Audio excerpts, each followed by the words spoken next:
RNE Audio. Solo tienes que escuchar.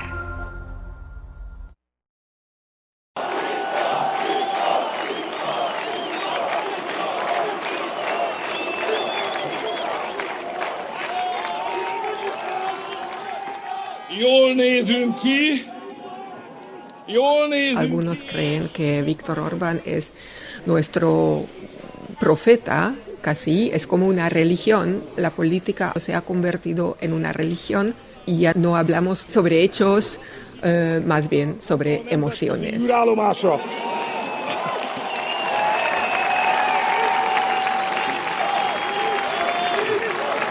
Viktor Orbán, primer ministro de Hungría desde 2010. El mandatario con más años en el cargo entre los países de la Unión Europea, referente de la llamada democracia iliberal, amigo de Vladimir Putin y Donald Trump, con quienes comparte aspiraciones imperialistas para, en su caso, un país de menos de 10 millones de habitantes. ¿De dónde nace su sed de poder?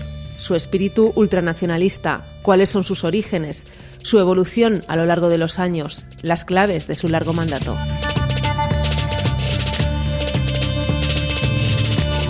Soy Beatriz Domínguez, corresponsal de Radio Nacional en Centro Europa, y creo que la vida política y personal intrínsecamente conectadas de Viktor Orbán merecen una explicación.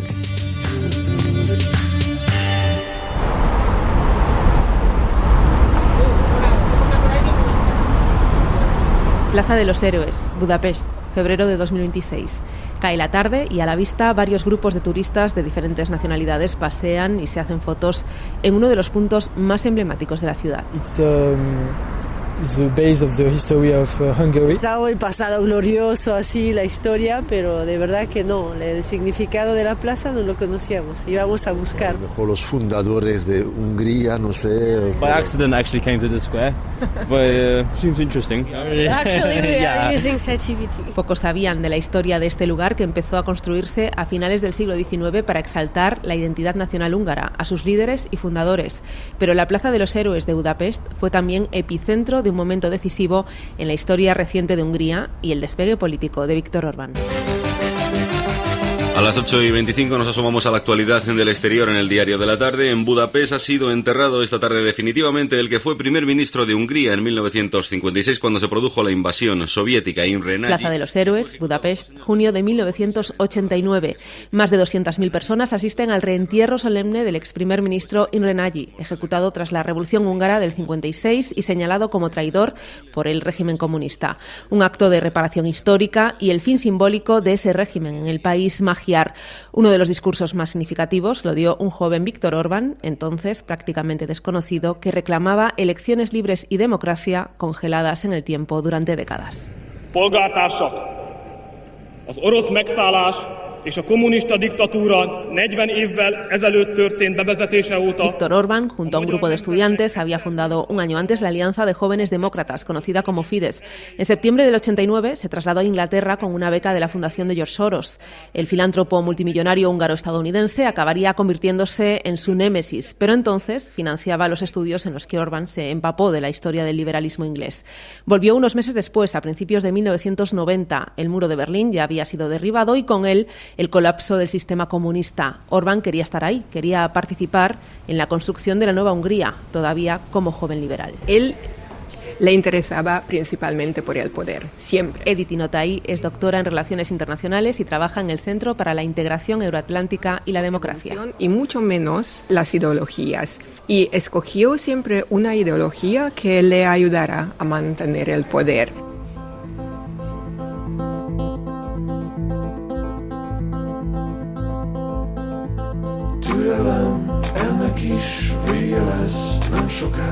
Para conocer los orígenes de Viktor Orbán, su evolución a lo largo de los años, contacto con András Petó, periodista de investigación y director de la publicación independiente Direct 36. Por supuesto, es una historia fascinante, su transformación en lo que es ahora y en lo que era hace casi 40 años. El otro día fui a ver un debate en el CEU, o lo que queda del CEU. Mostraron una entrevista grabada a finales de los 80. Se veía que era una persona brillante e inteligente. De hecho, decía que su plan no era dedicarse a la política, sino ser profesor. quería estudiar e investigar teoría del Estado. Creo que su trayectoria se puede entender a partir de su instinto de rebelarse siempre contra la autoridad. En esa entrevista hablaba de su padre, de lo violento que era con él. Contaba que una vez lo desobedeció y este lo golpeó tan brutalmente que apenas podía caminar. No sé si esto aporta mucho aquí, pero si observamos su evolución política, podemos ver que primero se rebeló y luchó contra el establishment húngaro, luego contra la llamada élite global liberal de izquierda. Siempre necesita una nueva lucha, siempre necesita un nuevo enemigo y realmente prospera en estas batallas. De las palabras de Petó, con el que hablo en una modesta redacción muy cerca del Danubio, destacamos un par de claves. La primera es la inteligencia de Viktor Orbán. Forma parte de los líderes más aptos de este grupo intelectual de la primera generación poscomunista. La otra y más notable, la búsqueda de un enemigo. En ello basó su política desde el inicio. Crear enemigos es fundamental para Orbán y su partido, para que el gobierno después pueda defender el pueblo de estos supuestos enemigos. ¿Quiénes eran esos enemigos que tenían o tienen en común? Antes de señalarlos, porque sin duda irán apareciendo, viajemos a la década de los 90. If you want to understand why he has become what he is now, actually, si queremos entender por qué se ha convertido en lo que es ahora, el mejor momento para analizarlo es la década de los 90, principios de los 90.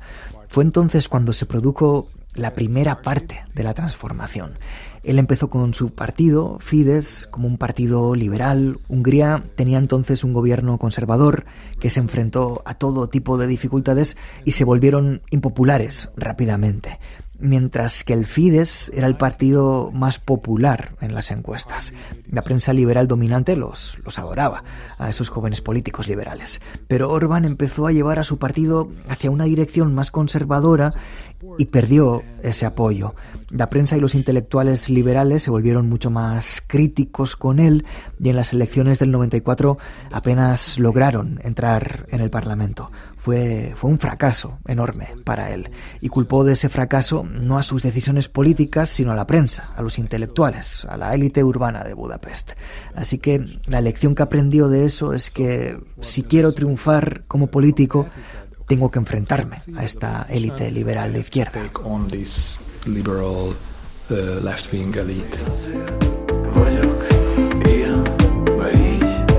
La maquinaria se había puesto en marcha, no sin dificultades.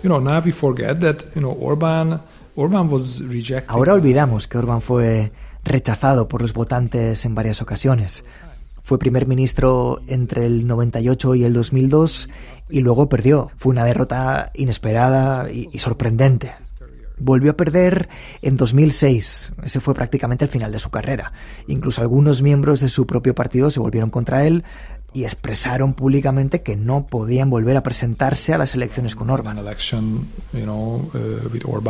El Partido Socialista había vuelto a ganar en las elecciones de 2006, pero una crisis de confianza envolvió al gobierno después de que se filtrase cómo se había engañado a la gente durante la campaña electoral acerca de la situación real de la economía del país. Un escándalo que puso las cartas a favor de Orbán. Entre 2006 y 2010 fue un periodo realmente preocupante para Hungría. La economía se desplomó durante la crisis de 2008, el país casi en quiebra, la seguridad pública se desmoronaba, había un escuadrón de la muerte que recorría el país asesinando a personas gitanas al azar. No se puede entender cómo Orbán construyó este sistema y por qué se le permitió hacerlo sin tener en cuenta este contexto. La mayoría de la gente no confiaba en las instituciones porque les mintieron, gestionaron mal la economía. Y cuando Orbán regresó al poder en 2010, por supuesto, aún quedaban algunos años de crisis, pero tuvo suerte. Se le presentaron grandes oportunidades. Obtuvo muchos fondos de la Unión Europea, tuvo estabilidad política porque la oposición seguía en muy mal estado. Así que creo que fue una mezcla de viejos malos recuerdos. Y a mucha gente no le importó los cambios que estaba implementando. La represión a los medios de comunicación, el desmantelamiento de las instituciones democráticas. La sociedad aceptó este nuevo sistema. accepted this new system. Más de 2/3 del Parlamento húngaro serán para el centro derecha, una victoria sin precedentes. En abril de 2010, Viktor Orbán obtuvo más del 52% de los votos. Su segunda victoria, esta vez rotunda, sin depender de nadie, sin coaliciones. Su primera supermayoría.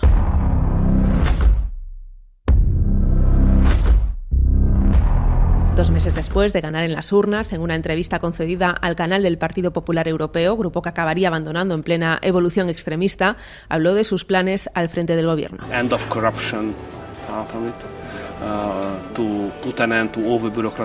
Poner fin a la corrupción en Hungría era uno de ellos. El tiempo ha demostrado que Viktor Orbán ha optado por el camino opuesto. La mayoría absoluta de las elecciones de abril de 2010 le dio vía libre para modificar la Constitución a su antojo. El primero de esos cambios, ha habido varios, pero ese de hecho fue el gran cambio, tuvo lugar en 2011. Su partido, el Fidesz, aprobó una nueva ley fundamental que sustituía la Constitución anterior, heredada del periodo comunista. Con ella se ensalzaban los valores nacionales y la identidad cristiana, los cimientos de su política cada vez más sólidos.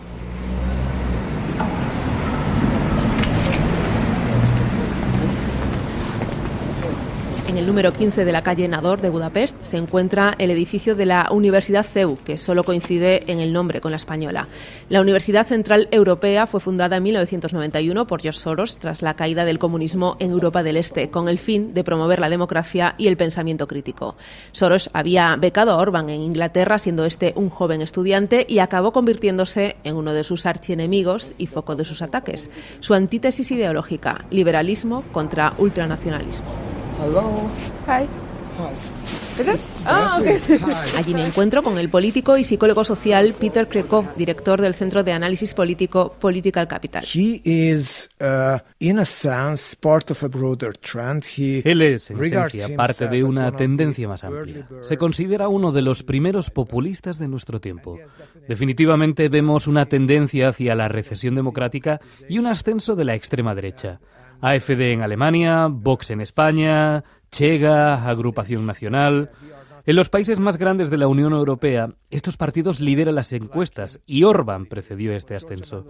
Pero al mismo tiempo creo que es una excepción, porque solemos ver en la extrema derecha europea que los políticos provienen de los extremos y luego se moderan para poder ganar. Intentan enviar un mensaje de no somos tan radicales, como en Italia, por ejemplo. Giorgia Meloni es claramente una política posfascista, pero en política económica y exterior juega un papel moderado. Orbán venía del centro, era liberal, fue vicepresidente del Partido Popular Europeo y gradualmente se movió cada vez más hacia las fuerzas de extrema derecha más radicales. Krekó tiene su oficina en el edificio de la CEU, donde se realizan investigaciones, proyectos académicos, cursos cortos. Como centro universitario, hace años que el de la capital húngara, ha dejado de ser el epicentro, trasladándose a Viena. La reforma educativa de 2017 afectó directamente a universidades internacionales como esta. Es popularmente conocida, de hecho, como Ley CEU.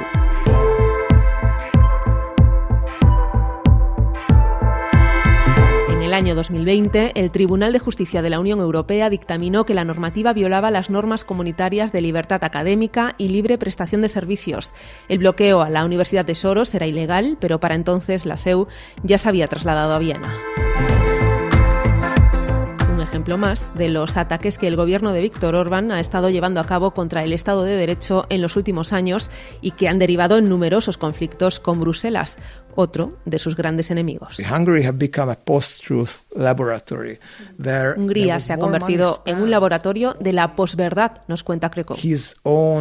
Media assets, which is a conglomerate of more than 500 media sus propios recursos mediáticos, un conglomerado de más de 500 medios en un país de 10 millones de habitantes. Es un animal enorme. Y se acostumbró a que cuanto más repite esta gran maquinaria los mismos mensajes, más votos obtiene. The more votes he gets. A kormány szerint nincs veszélyben az üzemanyagellátás. Orbán Viktor szigorú vizsgálat. Sokkoló felvételek készültek arról, ahogy leégett. Tisztelettel köszöntöm a Tények stúdiójában Orbán Viktort, Magyarország miniszterelnökét. Köszönjük, hogy eljött hozzánk. Jó estét kívánok, és El control del relato es esencial, aunque sea a costa de otro golpe al sistema legal garantista. First they changed the whole Primero cambiaron todo el sistema regulatorio de los medios de comunicación en Hungría. Luego se apoderaron de las emisoras públicas, la radio, la televisión y las agencias de noticias públicas y nombraron a su propio personal. Atacaron a los medios de comunicación públicos y privados. Yo trabajaba en uno de ellos. Los medios de comunicación privados no fueron absorbidos por el propio Orbán ni por el gobierno, sino por personas cercanas a él, supuestos oligarcas o empresarios afines al gobierno que compraron muchos de estos medios. Cerraron algunos periódicos o revistas, como Neo Szabadság, el mayor periódico de la oposición. Otros se transformaron en medios de propaganda. Estamos hablando de cientos de periódicos, televisiones, emisoras de radio. Es todo un ecosistema. Es pura propaganda al estilo soviético. Así que es un sistema muy feo y uno de los componentes clave de la maquinaria de poder de Orbán. The Orbán power machine.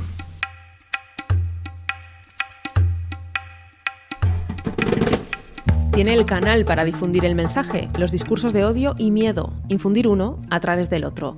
Uno de los momentos más destacados del gobierno de Viktor Orbán se da en 2015, durante su segundo mandato con supermayoría.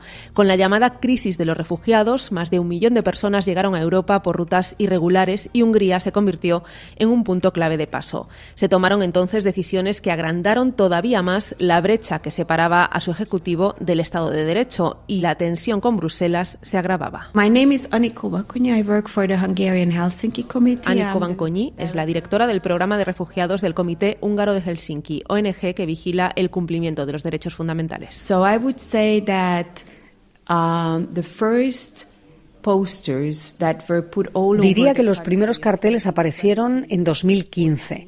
Por primera vez se vinculaba públicamente la migración con el terrorismo. Si recuerdas, el atentado de París de 2015 fue entonces cuando se hizo bastante evidente que este iba a ser un eje importante de sus políticas. Carteles por todo el país diciendo que el atentado había sido cometido por migrantes.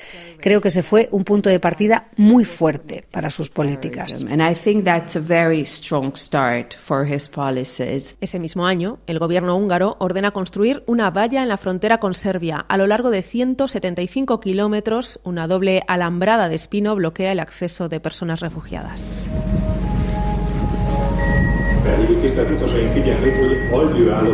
Se tarda unas 2 horas y media en tren hasta llegar a Szeged, tercera ciudad del país y territorio fronterizo.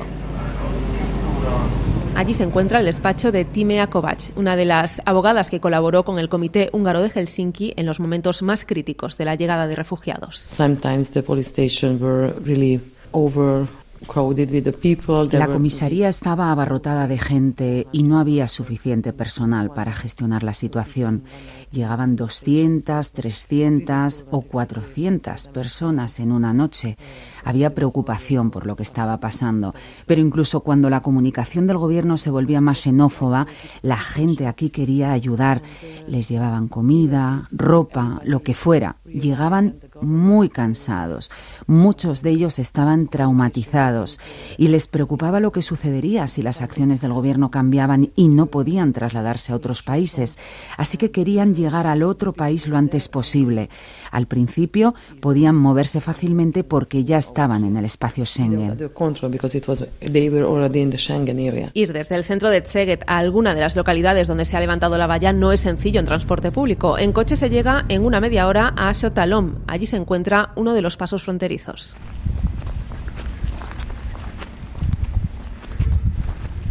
Todo campo alrededor de la garita de la Guardia Fronteriza. Mucho silencio que de vez en cuando interrumpe algún coche y esa imponente valla que se pierde con la vista y marca la frontera entre Hungría y Serbia. Los cambios legislativos desde 2015 han eliminado prácticamente cualquier posibilidad de solicitar asilo. En los últimos 5 años solo lo han conseguido una veintena de personas, pero Orbán sigue usando su retórica contra la migración masiva y las estadísticas confirman que cuanto menos contacto tiene la ciudadanía con personas refugiadas, más aumenta la xenofobia. Our work has changed a lot during the past 10 years, I would say. Nuestro trabajo ha cambiado mucho en los últimos 10 años. Hasta 2017 teníamos acuerdos de cooperación con la policía y las autoridades que nos permitían visitar centros de detención y ofrecer asistencia jurídica. Pero esos acuerdos fueron cancelados. Ha habido campañas, de hecho, de difamación y leyes contra las ONG.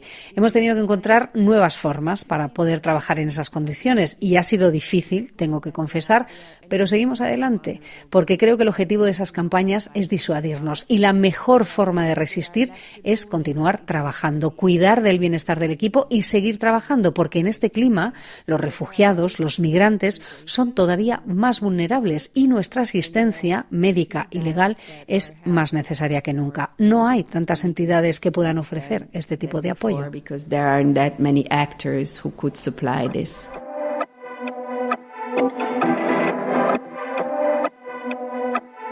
El gobierno húngaro lleva más de una década intercediendo en el funcionamiento de centros universitarios, medios de comunicación, ONGs y en la propia justicia. Víctor Orbán no cree en actores e instituciones independientes, cree que forman parte de una conspiración mayor. Por algo es el referente de la llamada democracia iliberal. Es un sistema donde todavía hay elecciones, hay partidos, pero el gobierno tiene mucho poder y estos pesos y contrapesos o checks and balances no existen o son muy débiles. Muchos describen este sistema como una autocracia electoral, donde los derechos individuales o los derechos de las minorías no son tan importantes. Lo que tiene más ponencia es el interés de la nación o de la mayoría del gobierno. 400 évvel később ismét találkoztunk. Tisztelt spanyol barátaim, ti voltatok az első. La primera cumbre organizada por Vox del extremista Eurogrupo Patriotas por Europa, del que el Fidesz es miembro fundador, se celebró en Madrid en febrero de 2025. Desde allí, Víctor Orbán habló de reconquista, jaleó al líder ultraespañol y recurrió a la lucha contra el comunismo de décadas atrás en su país para exponer su lucha contra los enemigos del presente. Bruselas limita los intereses nacionales y fuerza a los estados a cooperar y a comprometerse. Para Orbán esas cosas no existen. Él no quiere hacer compromisos. En su gobierno y en el partido, él es el líder indiscutible y considera enemigos a todos los que quieren limitar su poder. La relación con la Unión Europea está cada vez más erosionada y eso acarrea consecuencias. El incumplimiento del Pacto Comunitario sobre Migración y Asilo supuso una multa histórica en 2024 de 200 millones de euros y 1 millón de euros por cada día de quebrantamiento. A las sanciones se suma la congelación de fondos de cohesión y recuperación por falta de independencia judicial, corrupción y violaciones de derechos fundamentales. A cambio, Víctor Orbán utiliza en Bruselas su derecho de veto para paralizar la política común y en el centro de la diana, Ucrania. Felszólítom Zelenszky elnök urat, hogy azonnal parancsoljon. Esta imagen de Zelensky como enemigo fue construido deliberadamente en los últimos 3 años en Hungría. Y es muy interesante porque los húngaros no conocen Ucrania muy bien.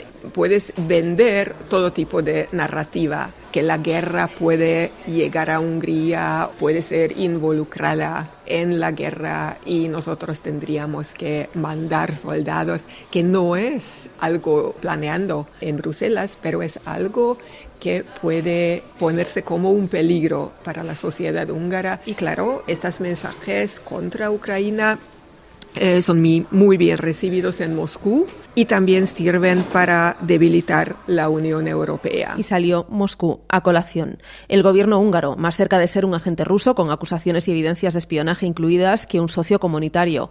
Si Víctor Orbán tiene enemigos que señalar, también tiene lo contrario, amistades peligrosas. Vladimir Putin y Donald Trump. ¿Es posible mantener una relación estrecha con ambos, con los dos grandes bloques? ¿Aguantar el equilibrio entre la influencia de Moscú y la de Washington? András Petó y Edith Inotai creen que sí. In Viktor Orbán's world, yes, en el mundo de Víctor Orbán son compatibles. Él quería construir una relación estrecha con Putin porque le daba más libertad, tanto a nivel nacional como internacional. Creo que Orbán realmente desea un mayor margen de maniobra y la relación con Putin le proporcionó eso. Lo mismo ocurre con Trump. Orbán ha estado bajo presión de la Unión Europea y de otros países debido a sus decisiones antidemocráticas. Y a Trump, obviamente, no le importan esas cosas. No le importa la represión de Orbán a los medios de comunicación o al Poder Judicial, porque básicamente hacen lo mismo. Así que para Orbán, Trump es realmente útil porque está dándole más autonomía, más independencia.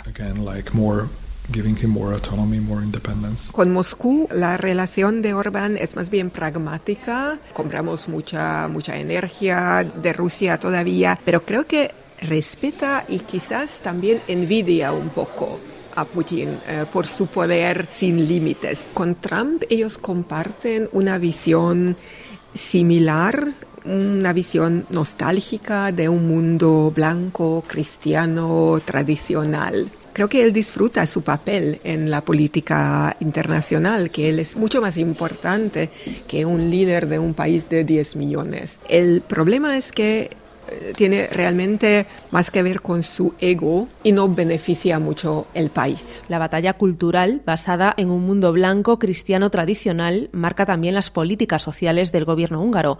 Sus ataques contra el colectivo LGTBI, que de fondo tienen más de estrategia que de ideología.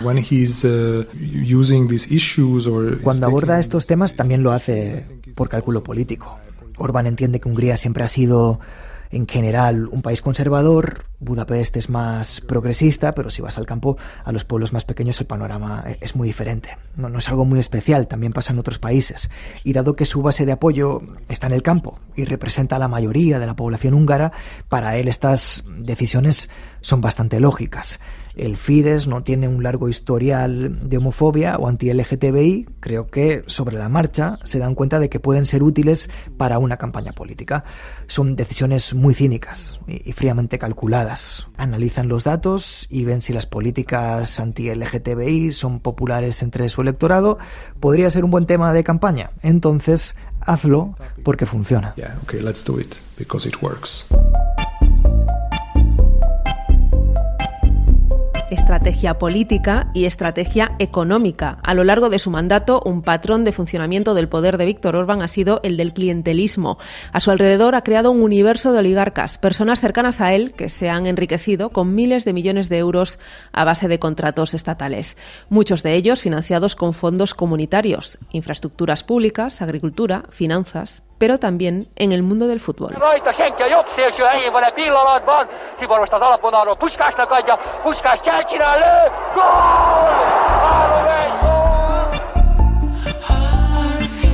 Negocio menos fructífero, dados los resultados en el campo, pero en un repaso por la evolución política y personal del mandatario húngaro, esto no se puede pasar por alto.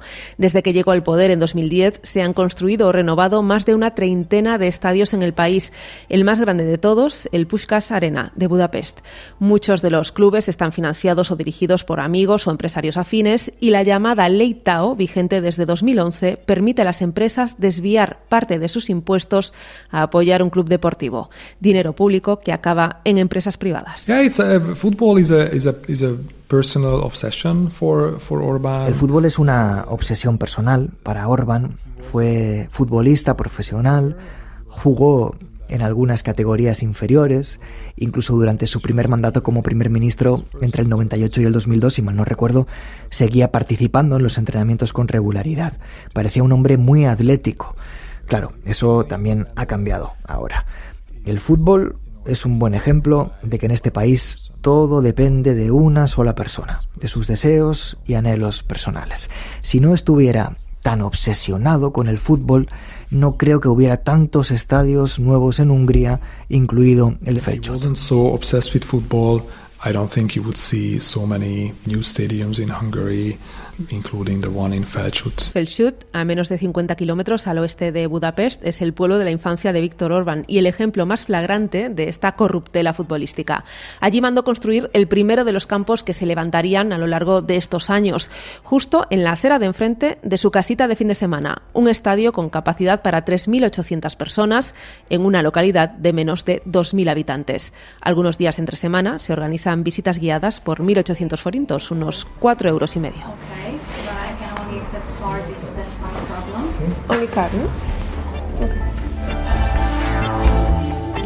un complejo arquitectónico peculiar con formas inspiradas en la naturaleza y madera visible, nada que ver con estadios modernos, una especie de mausoleo de catedral, obra de Imre Makovec, uno de los arquitectos húngaros más reconocidos que a lo largo de su carrera diseñó precisamente varias iglesias.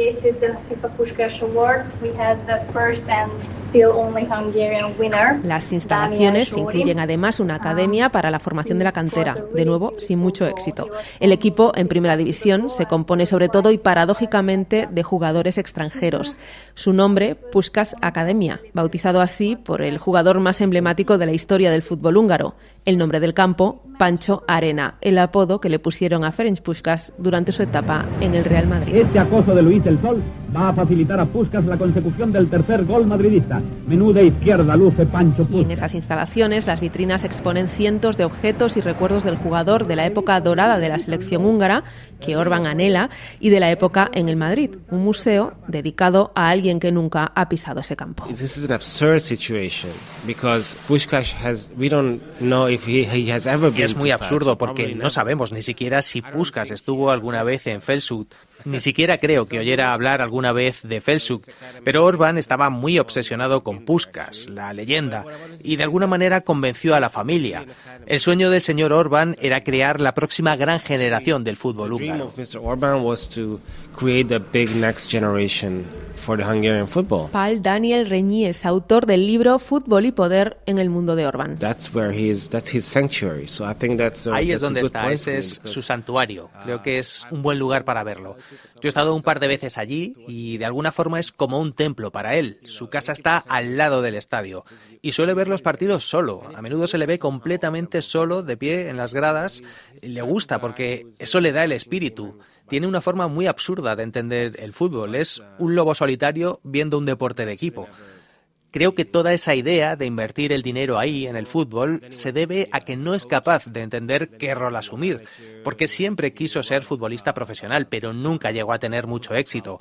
Luego quiso ser entrenador, después gerente, y al final este es el rol que ha encontrado, el primer ministro que está ayudando a renacer al fútbol húngaro. Pero si lo observas en las gradas, se puede ver que es realmente frustrante para él no estar en el campo.